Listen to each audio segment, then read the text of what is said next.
Hello दोस्तों, आपका स्वागत है अपने YouTube चैनल स्टोरी टेलर में। आज मैं आपके लिए माँ की ममता से भरी बहुत ही दर्दनाक कहानी लेकर आया हूँ। आइए हम और आप मिलकर सुनते हैं। रमेश अब बड़ा हो गया था। पढ़ लिख कर अब उसकी एक अच्छी सी नौकरी शहर में लग गई थी।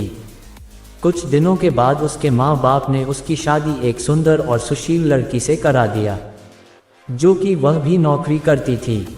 अब रमेश और पत्नी दोनों जॉब करते हुए एक साथ ही शहर में बस गए थे। कुछ दिनों के पश्चात रमेश के पिताजी भी अब इस दुनिया को छोड़कर चले गए, जिसके बाद उसकी माँ एकदम सी अकेले सी हो गई थी। कुछ दिनों के बाद रमेश अपनी माँ को अपने साथ रहने के लिए शहर ले आया, जिसके बाद शहर में आकर रमेश की माँ खुद को एकदम अकेले पाती थी। इस तरह उन्हें भी अच्छा नहीं लगता था, लेकिन एक माँ अपने बेटे की हमेशा खुशी ही चाहती है, इसीलिए धीरे धीरे वह शहर में रहना भी सीख गई थी। लेकिन रमेश और उसकी पत्नी हमेशा अपनी माँ को समझाते रहते थे कि ऐसा मत करो, ये मत करो, मतलब कि वे अपने आगे माँ को गांव की एक तरह से गंवार ही समझते थे। लेकिन माँ का दिल तो हमेशा से अपने बच्चों के लिए बड़ा ही होता है, इसलिए वह सभी बातें चुपचाप सुनकर हाँ में हाँ मिलाकर रह जाती थी। एक दिन की बात है, सुबह रमेश की पत्नी को ऑफिस जल्दी जाना था, इसलिए वह सब कुछ जल्दी से तैयार करके रमेश का खाना पैक करके ऑफिस चली गई। फिर इसके बाद रमेश भी जल्दी जल्दी तैयार होकर ऑफिस निकल गया। कुछ समय बाद रमेश की माँ ने देखा कि उसका बेटा तो खाने का लंच बॉक्स घर पर ही भूल गया है। माँ बिना देर करते हुए फटाफट ऑफिस पहुँच गई और पास में एक कुर्सी पर बैठ गई, क्योंकि कंपनी में बाहर के व्यक्तियों को अंदर जाने के लिए मना था। बेटे को दिक्कत ना हो इसलिए फ़ोन न करके मैसेज किया, लेकिन रमेश अपने काम में व्यस्त था, इसलिए उसने माँ के मैसेज पर ज़्यादा ध्यान नहीं दिया। लेकिन उसकी माँ बाहर उसका इंतज़ार कर रही थी। इस तरह कई घंटे बीत गए और इस बीच माँ ने कई मैसेज भी किए, लेकिन रमेश का कोई उत्तर नहीं आ रहा था। इस तरह रमेश की माँ को चिंता होने लगी थी। लेकिन रमेश अपनी माँ के कई मैसेज आने के बाद वह अंदर ही अंदर खूब गुस्सा होने लगा था।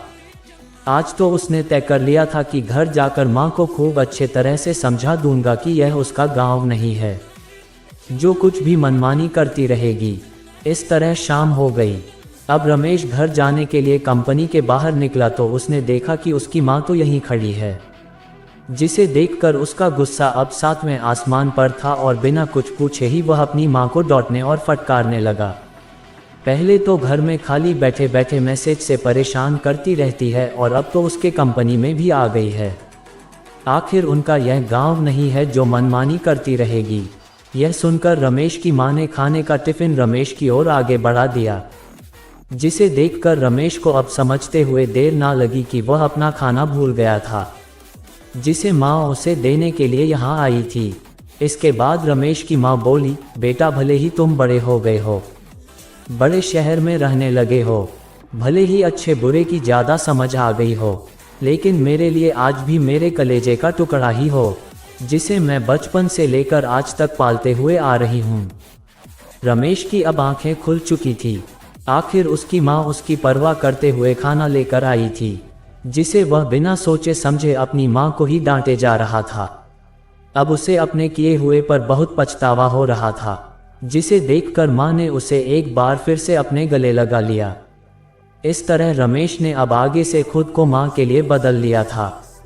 अब उनकी पहले से ज़्यादा अच्छे से देखभाल करने लगा था, जिसके बाद माँ को अब शहर भी अच्छा लगने लगा था, क्योंकि अब उसका बेटा फिर से उसे मिल गया था।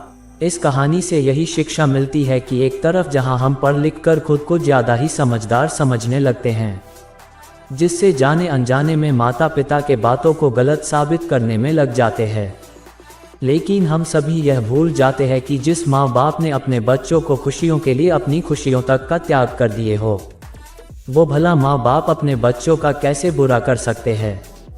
हर माँ बाप की यही इच्छा होती है कि उनकी संतान उनके बुढ़ापे की लाठी बने, लेकिन विकास की अंधी दौड़ में हम सभी अपनी मूलों को भूलते जा रहे हैं, जो कि बहुत ही सोचनीय है।